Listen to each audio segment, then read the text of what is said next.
நீ சகலவற்றையும் திருப்பிக் கொள்வாய். தேவ பிள்ளையே, அன்பு சகோதரனே, சகோதரியே, ஆண்டவர் உங்களை பார்த்து சொல்றாரு, நீ சகலவற்றையும் திருப்பிக் கொள்வாய். இந்த ஜூலை மாதம் இறுதி நாளில், கடைசி நாளில் தேவன் கொடுக்குற வாக்குத்தத்தம். ஒருவேளை இந்த மாதத்தில் அநேக காரியங்களை நீ இழந்திருக்கலாம்.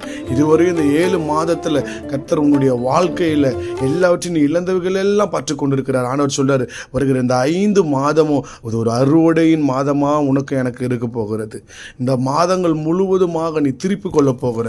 ஒருவேளை உங்கள் வாழ்க்கையில் நீங்கள் இழந்த உங்களுடைய சொந்த வீடாக இருக்கலாம், இழந்து நீங்கள் இழந்து போன உங்களுடைய நகைகள், இழந்து போன உங்கள் குடும்ப வாழ்க்கை, ஒருவேளை குடும்பத்தில் பிரிவினையினால் குடும்ப வாழ்க்கை இழந்து போயிருக்கலாம். எல்லாவற்றையும் தகப்பனும் மகனும் ஒன்று சேர போகிறீங்க, கணவனும் மனைவி ஒன்று சொல்ல போகிறீங்க, குடும்பங்கள் எல்லாம் ஒன்று சேர போகிறீங்க.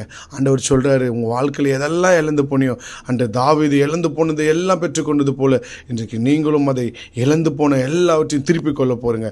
கர்த்தர் உங்களை ஆசீர்வதிப்பாராக.